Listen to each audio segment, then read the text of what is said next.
Freshman guard Kasparas Jakucionis is one of the most intriguing prospects in the 2025 NBA draft.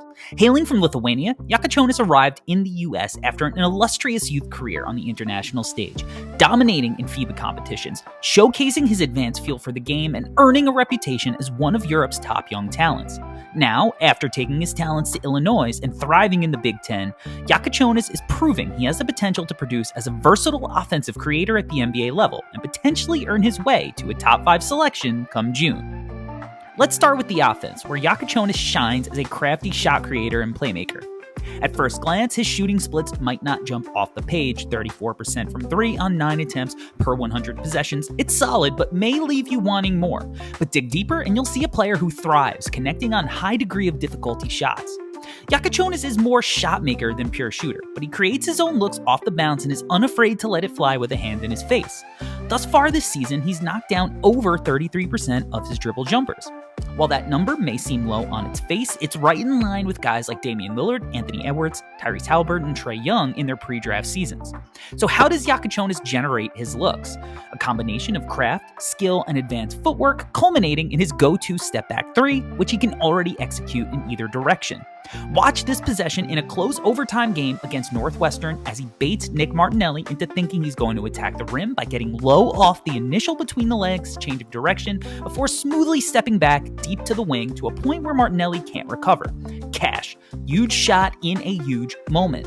Jakucionis is always looking for opportunities to punish defenders with the pull-up. On this possession against Arkansas, Kasparas has Ivisic looking like a cartoon character trying to start his run as he fails to recover out to him in time after sitting too deep in a drop.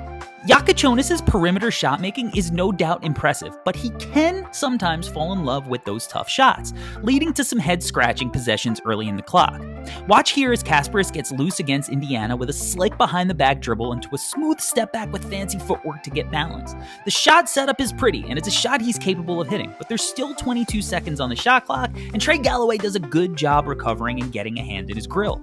It's these moments that remind you he's still a young player learning to balance his creativity with efficiency. While his ability to stretch the floor with these tough threes is an important aspect of his offensive repertoire, I'd like to see him explore more of his game in the in-between, expanding upon his mid-range game where he's shooting 37.5% per Bart Torvik, while also developing a floater to make his scoring bag more unpredictable and less reliant on tough shot making. While the float game has been fairly non-existent, only taking 6 all season, mostly comprised of bailout push shots, there have been intriguing flashes of mid-range execution. I love this possession against Michigan State as the ball swings to Jakucionis in the corner. He flows right into a rip and go to attack the hoop, but as the big closes off the paint, Kasparas keeps his dribble alive by Nash dribbling out of the paint before re-entering and knocking down a smooth 10-foot midi. This snake dribble against Alabama is slick too, as he uses crafty footwork to fake and pivot his way into a clean look over Grant Nelson. But there are times in which Jakucionis looks uncomfortable in the in-between, often failing to beat his man to space, killing his dribble, and finding himself in no man's land where he has to force up a heavily contested low-percentage look. Jakucionis can also stand to improve his catch-and-shoot efficiency. He's shooting just 35% off the catch with a slight bump to 37.5% when unguarded. While those numbers don't scream knockdown shooter, the form is smooth and the potential is there for him to become a more reliable floor spacer in the league, especially if he's sharing the backcourt with another ball-dominant guard or a hub big. And this is a great example of how Kasparas can be effective using his offensive gravity to create an open catch-and-shoot opportunity for himself. By relocating after creating the corner kickout, continuing his movement to follow into the corner and using Jake Davis to set him up for a little pitch action, Jakucionis puts himself in position to bury the open jumper. This is reminiscent of how the Warriors will use Draymond to get shooters open. I also like these quick pitch or DHO actions to create space for these shots off the catch, because it gives Kasparas options based on how the defense guards him. If the defense tries to cheat under, he can just rise and shoot like he does here, but if they chase, he can get downhill to the rim or make a play for his teammates.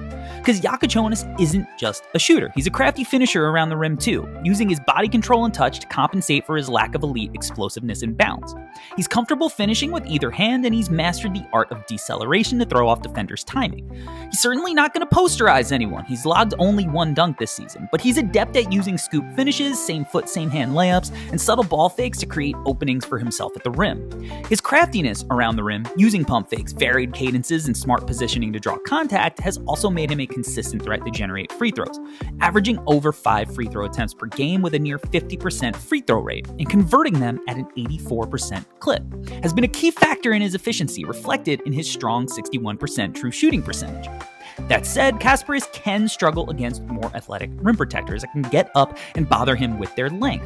It's not going to be Nolan Winter and Matthew Nicholson waiting for him at the rim at the next level. It's going to be Victor Wembanyama and Chet Holmgren.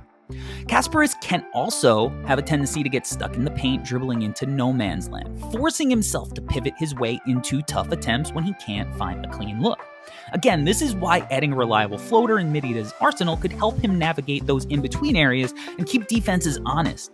With that said, for such a ground-bound finisher, Kasparas is still converting over 65% of his rim attempts in the half court and scoring 1.31 points per possession on those attempts per synergy, which is, per my personal database, well above the 58.7% average of all NBA guards dating back to the 2008 NBA draft.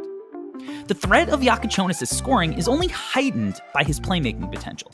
He's not a pure point in the traditional sense of the position, as he can be fairly turnover prone, but he's a creative passer with a knack for manipulating defenses using change of pace and crafty ball fakes. In pick and roll situations, he's comfortable making reads off a live dribble with either hand, hitting the roller with a smooth pocket pass, or throwing over the top to the big, slinging it to the wings on the weak side of the floor, or getting into the paint and dropping it off to the big when the rim protection rotates over to prevent the layup. This possession is a good example, as Kasparas does a great job getting downhill off the ball screen, weaving between defenders, touching paint, and then hitting the wraparound drop-off for an easy dunk. At 6'6"-ish, Kasparas also has the height to not panic when teams hedge the screen. As Michigan State sends two to the ball and pushes him back to the logo, Jakucionis reads the weak side help that's out of position outside of the paint and throws a dime off a jump pass for an easy dunk at the rim. On this possession against Northwestern, Jakucionis does a great job of using a ball fake to make the tagger commit just long enough so that he can sling the ball to Will Riley on the wing. We see that again here against Washington. Kasparas decides to reject the ball screen and flip the way to the court, which puts the original strong corner helper into a predicament of seemingly having to tag. He again throws a little ball fake to the roller, forcing the deep tag, and another open three-point attempt. Well, he's not a Luka or Trey level maestro who consistently makes those next level reads to the weak side corner. Jakucionis has shown flashes of hitting corner shooters when he penetrates the paint. His ability to create shots for his teammates off these drives, making those last second improvisational reads, hammers home how he can leverage his scoring to make plays for his teammates. But there are times when Jakucionis can get a little too loose with his passes. He's already had 9 5+ turnover games, 3 of which he's turned it over 7 times in a game. He can get a little overzealous when he's trying to thread the needle in tight spaces, he'll get too eager as a driver and dribble into traffic, and sometimes he'll leave his feet trying to make a jump pass without a plan. He'll certainly need to tighten up his decision-making and cut down on the turnovers at the next level. Defensively, Jakucionis is a grinder. He's not going to rack up steals or blocks, but he's a fundamentally sound defender who uses his strong frame and active motor to make life difficult for his man. He's willing to take away space, be physical, and take bumps to the chest. He slides his feet and finishes with high hands. At 6'6" with a solid build, Kasparas should be switchable enough to guard 1s through 3s at the next level, though he can struggle against stronger wings in the post. Nick Martinelli and Brooks Barnhizer both gave him trouble at various times due to their height and strength advantage.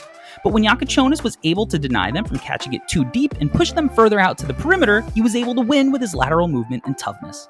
There are times where Jakucionis can get blown by when he's caught guarding flat-footed, and sometimes he's so focused on the ball that he does lose his man off of it. Where Jakucionis has really shined this season is his screen navigation. He's slithery and disciplined, stepping up and over screens early to stay attached to his man. His strength allows him to absorb contact and stay on his path, even when battling through shoulder-to-shoulder contact. In Illinois' drop coverage scheme, Jakucionis has shown a consistent effort to fight over screens, recover into the play, and provide strong rear contests. He doesn't possess the plus length to always force a miss due to physical tools alone, but even on makes, he doesn't give up on the play, often forcing tough shots in the mid-range with relentless pursuit. Off the ball, Jakucionis could stand to improve his positioning to prevent open looks at the rim when he should rotate over as the low man. He tends to stay too attached to his man instead of sinking in to help, but this does seem like more of a scheme issue with Illinois, with the goal of taking away the 3 and living with their bigs protecting the rim in the cat and mouse game than a lack of awareness on his part.